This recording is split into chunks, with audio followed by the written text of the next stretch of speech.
Papo Literário. Apoio cultural Júlia Dumont. Moda, festa e casual.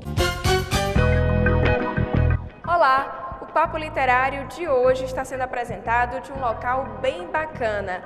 Uma exposição em homenagem ao centenário de Nelson Mandela, aqui no Centro Dragão do Mar de Arte e Cultura. Você vai conhecer um pouco mais sobre esse grande líder africano. Veja o que teremos ainda nesta edição. Vamos conhecer o trabalho da artista plástica, fotógrafa e investigadora cultural portuguesa, Ângela Berlinde, que é uma das responsáveis pelo projeto de fotopoética.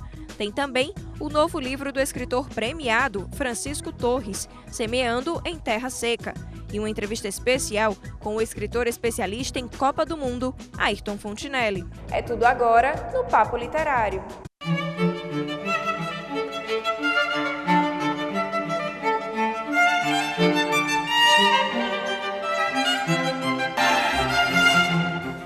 Fortaleza é a primeira capital brasileira a receber a exposição Nelson Mandela, de prisioneiro a presidente. E hoje vamos conhecer o trabalho da artista, escritora e investigadora cultural portuguesa Ângela Berlinde, doutora em comunicação visual e expressão plástica, mestre em fotografia e novas tecnologias. Ângela desenvolve aqui no Ceará o projeto Fotopoética, com a jornalista e fotógrafa Iana Soares, em parceria com a Secult e Escola Porto Iracema. Ângela também é autora de um livro que pesquisa a alma do povo brasileiro e as comunidades indígenas.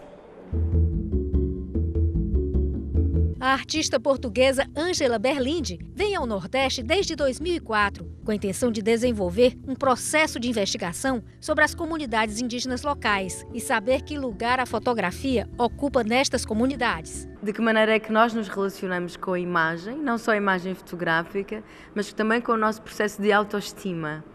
E, portanto, comecei por conhecer as comunidades indígenas aqui dos Tapebas, Genipapo Canidé, Pitaguari.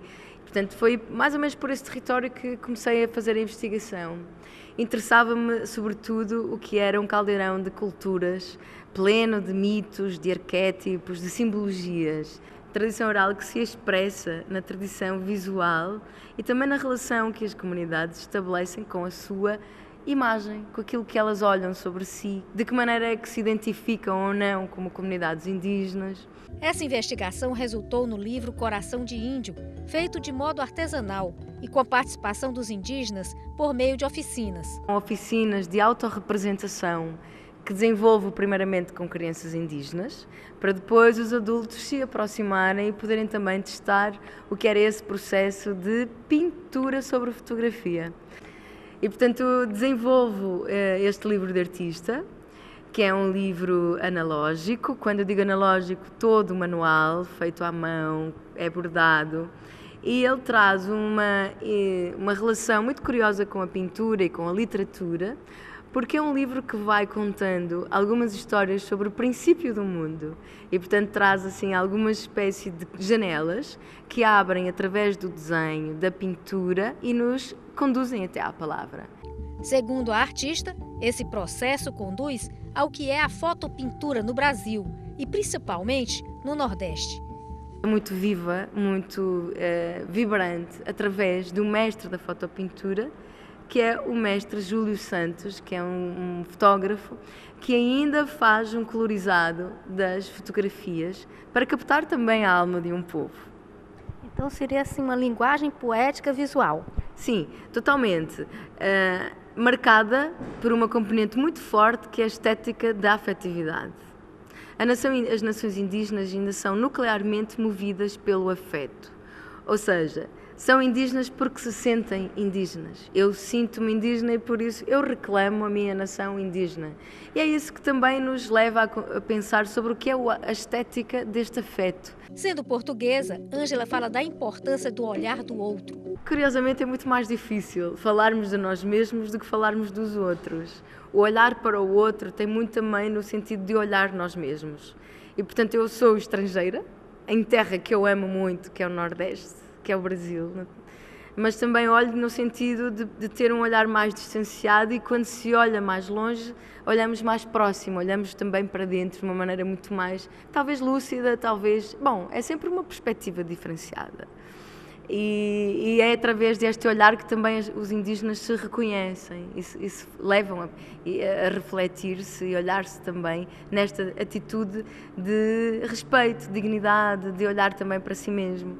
Ângela Berlinde também é responsável por outro projeto no Ceará, juntamente com a fotógrafa Iana Soares, a Fotopoética, programa de experimentação fotográfica. É um programa que vai desenvolver um pensamento artístico, visual, sobre o que são as relações entre a fotografia, a pintura, a literatura, a música, o teatro, e, portanto, é um programa que encara a fotografia como um elemento-chave, porque hoje vivemos através de imagens, e é um programa que vai ser desenvolvido ao longo deste ano, por ser um programa que vai ter workshops, vai ter oficinas, vai ter também programas e cursos que vão entroncar no Porto Iracema das Artes. Hoje já é possível, através da página da Porto Iracema das Artes, procurar informações sobre este programa e, a partir daqui, também conhecerem de que maneira é que nós, através da fotografia, nos podemos relacionar com as outras áreas.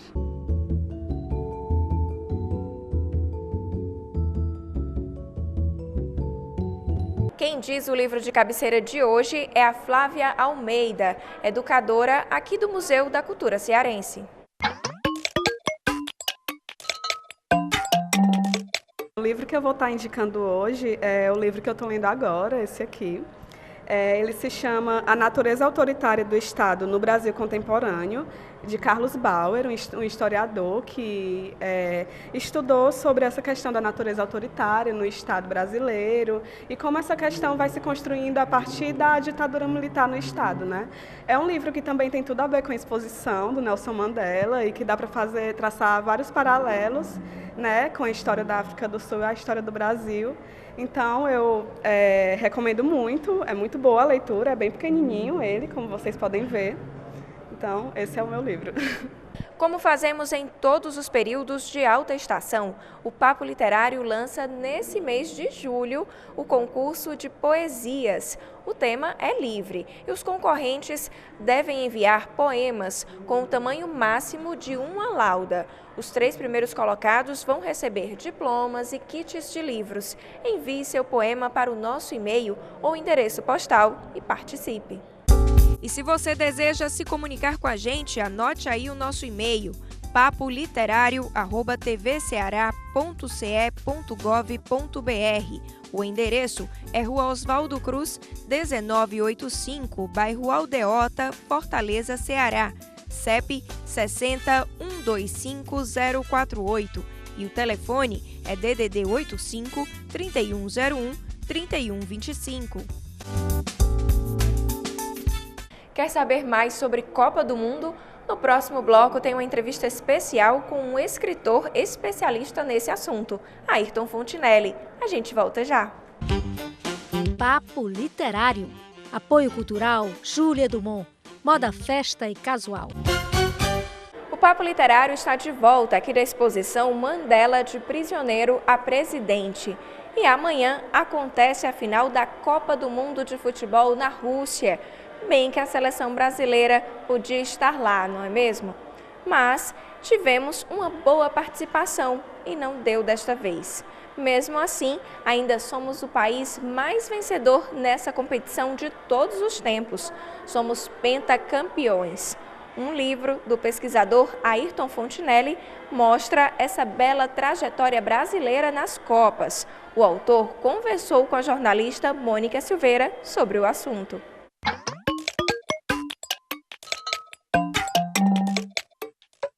Soraya, o futebol é mesmo a nossa maior paixão.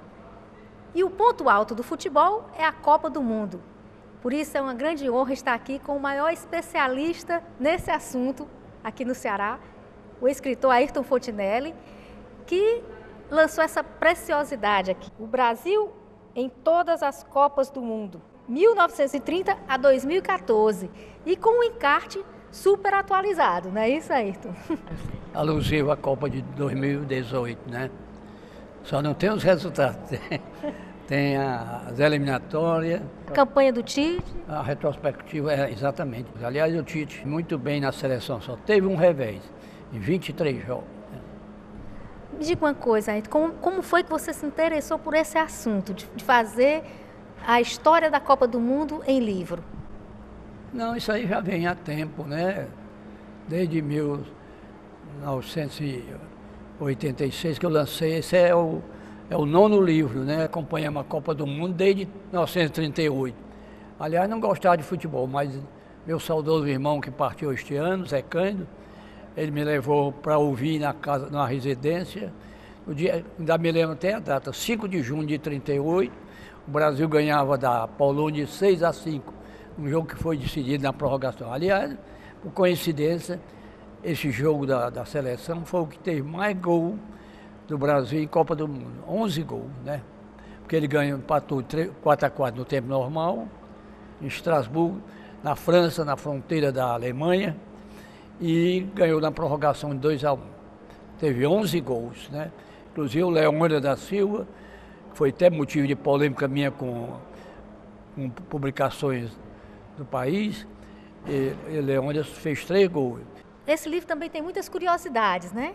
Tem, o que é mais interessante, assim, que você se lembra, que pode dizer pra gente, uma das curiosidades? A primeira é ter os resultados de todas as eliminatórias que o Brasil participou, todos os jogos da Copa do Mundo com as escalas, a relação de todos os 277 jogadores, se não me falha a memória, que participaram de Copa do Mundo, e dar uma síntese, dar um roteiro para, inclusive, você acompanhar a Copa agora de 2018. Falou-se muito da Copa aqui no Brasil, aquele desastre no final, que ninguém esperava, né? Nem de falar, mas outros países também tiveram desastres parecidos, né? Você lembra de algum? Um placar tão elástico, assim, grandes países? Teve também já goleadas anteriores, né?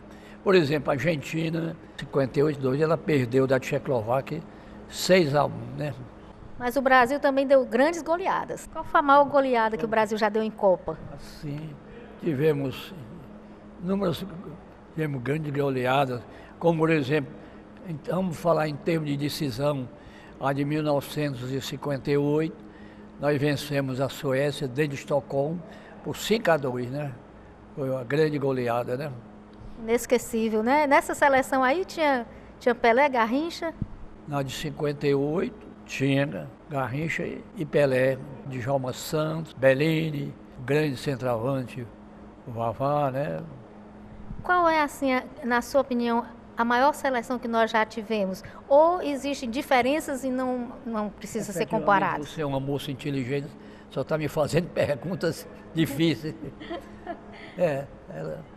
Nós tivemos uma das melhores seleções, eu acho, foi a de 58, que foi a primeira campeã, porque teve grandes monstros sagrados, como o goleiro Gilmar, o Djalma Santos, que era reserva do Desordem, entrou na última partida, o Zito, que foi, se eu formar a seleção de todos os tempos, ela tem, sabe quantos jogadores da minha seleção de todos os tempos? A de 58, ela tem Gilmar, Djalma Santos, Nilton Santos, Zito, Didi, Garrincha e Pelé. Quase toda.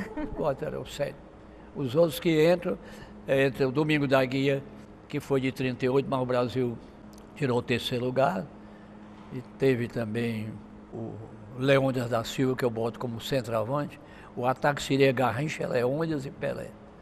O ataque, Mas o fato é que o Brasil sempre foi, né, considerado o maior futebol do mundo. O futebol, arte mesmo. A Copa do Mundo começou em 30, onde se destacava o futebol principalmente do Uruguai e Argentina, que eram efetivamente os maiores times da época. O Brasil foi despontar a partir da Copa de 38. Em 34 ele perdeu da Espanha de 3-1 e em 30 ele perdeu da Iugoslávia, a ex-Iugoslávia, por 2-1 e ganhou da Bolívia de 4-0, mas não ficou mesmo no 6º lugar. Em 34 nós tiramos o pior lugar, 14º, mas não tiramos o último. Agora, a primeira Copa mesmo para ganhar foi de 58. É inédito. O Brasil é o único detentor de 5 títulos. essa memória privilegiada, sabe? Porque é um assunto apaixonante. Você se apaixonou, então você sabe tudo decorado. Não, está registrado porque eu me recordo, falar em decorar, eu fui da primeira equipe do Banco do Nordeste. Sou hoje vivo o mais antigo servidor concursado do Banco do Nordeste, que eu ingressei no primeiro concurso do Banco do Nordeste em 54, entrei em 17 de maio de 54, saí em 31 de agosto de 79. E lá houve umas provas, inclusive até pateco bancário, que envolviam vários assuntos. Inclusive, teve uma prova no último ano que eu estive lá, em 78, pateco bancário, eu mentalizei 6 temas de 200 linhas. Quem é apaixonado por futebol pode encontrar esse livro onde? Esse livro e o encarte? Então, na Livraria Cultura e diversas livrarias da cidade, tem no Centro 1, tem várias partes.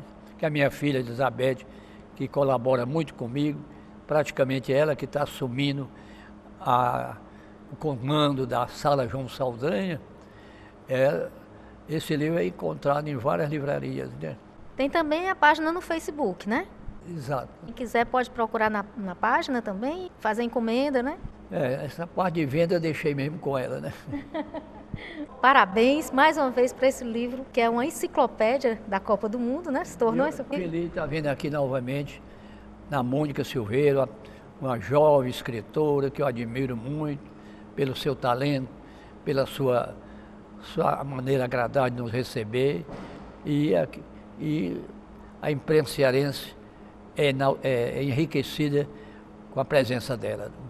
A honra é toda minha. Muito obrigada por sua participação no nosso programa Papo Literário.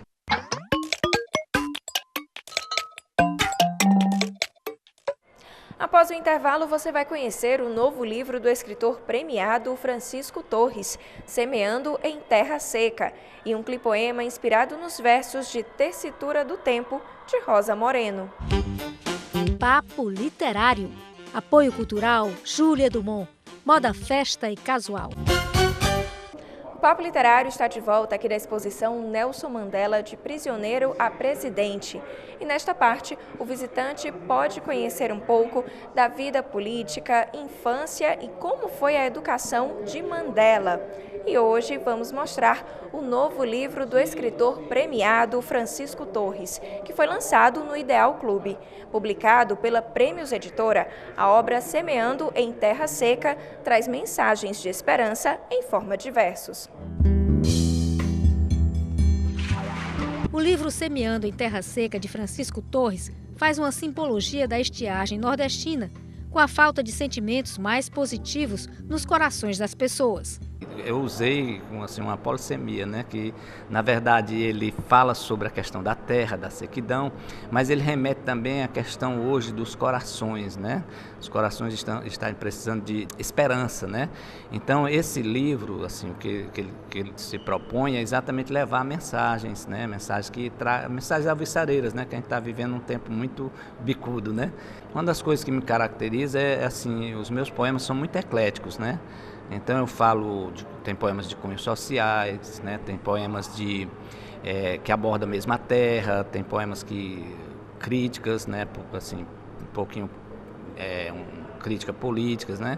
E também muita coisa gospel, né? Então assim, é uma variedade enorme. A obra foi classificada no edital de arte de 2016 da Secretaria de Cultura e ganhou uma publicação de muita qualidade gráfica. Eu tive o privilégio de falar dele aqui, quando ele já tinha sido premiado, mas não tinha sido editado ainda, né? A Prêmios é uma editora que eu quero aqui realçar, né? Que acompanha muito bem o trabalho da gente. O senhor Assis Almeida é um homem assim, muito precioso, né? Ele se envolve no trabalho, né? Toda a equipe lá está de parabéns, né? Eu queria falar também sobre o Fabrício, né, que fez a capa. Queria falar também do Felipe, né, que é o gerente, fez um acompanhamento fantástico. Maria de Primeira Viagem, né? Porque eu já tenho eu tenho poemas meus numa antologia, né, dos 7 Pecados, né? Que é do Cássio Cássio Cavalcante, né? Então eu fiquei muito feliz com o livro. Eu não o imaginaria tão bom como ele saiu. Francisco Torres também foi premiado no concurso de literatura do Ideal Clube como destaque. Glória a Deus aí que a gente foi classificado e a gente está nessa coletânea, né? E a primeira vez também. E assim, é uma pena que não tenha mais, parece que são 75 poemas. E eu fiquei impactado com a qualidade desses poemas. Estou muito emocionado de estar, né, fazendo parte dele. Mas eu sei que muitos outros poemas ficaram de fora com a mesma qualidade, né? Porque há esse limite, né? Então eu quero aqui de público, né, parabenizar, né, o Ideal Clube pelo trabalho que eles fazem, pelo investimento que eles fazem na cultura. Nas duas pessoas que eu conheço bem de lá, que é o Carlos Augusto, doutor Carlos Augusto, que é o diretor cultural, e também meu professor na UES, né? Professor de literatura. E o doutor Gonzaga Mota, que é sócio de lá e também fez o prefácio, apresentou esse livro. O escritor e compositor falou de suas influências artísticas. Sou, assim, influenciado diretamente pelo pessoal do Ceará, mas mais, assim, especificamente pelo Fagner, Raimundo Fagner, né? Fazer que nem o Martin Luther King, né? Eu tenho um sonho, um dia ver o Fagner declamando, quem sabe colocando uma melodia, né, numa letra nossa. E eu fiz 2 poemas que eu queria dedicar a ele e também ao Belchior, né? E Francisco nos brindou com um de seus poemas. Poema pintado. A palavra é a tinta, sentimento é a tela. Quando o bom poeta pinta, toda beleza revela. Onde o poeta pincela, não tem ninguém que não sinta a beleza da aquarela que este grande artista pinta. Ele descreve o sertão e também a urbanidade, a serra e qualquer rincão, fantasia e realidade.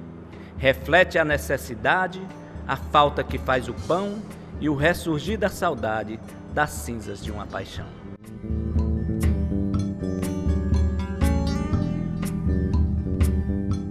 Neste mês de julho, comemoramos o aniversário de morte de um dos maiores escritores da literatura infantil brasileira, José Bento Renato Monteiro Lobato, conhecido por sua inesquecível obra Sítio do Pica-Pau Amarelo.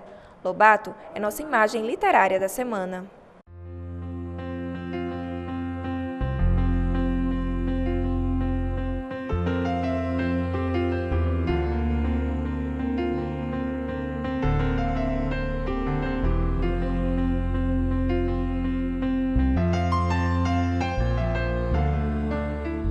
Chegou a hora de saber quais os livros mais vendidos da semana em Fortaleza.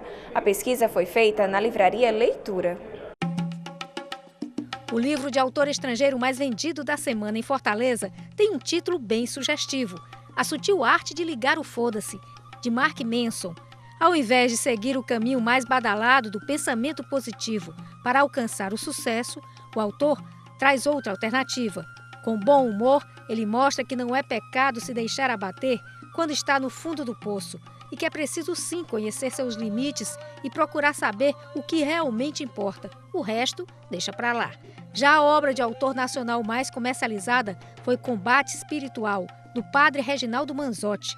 O autor que mais vendeu livros em 2017 traz seus ensinamentos sobre a existência do mal no mundo e oferece conselhos para quem deseja ter uma vida mais espiritualizada e com a presença de Deus.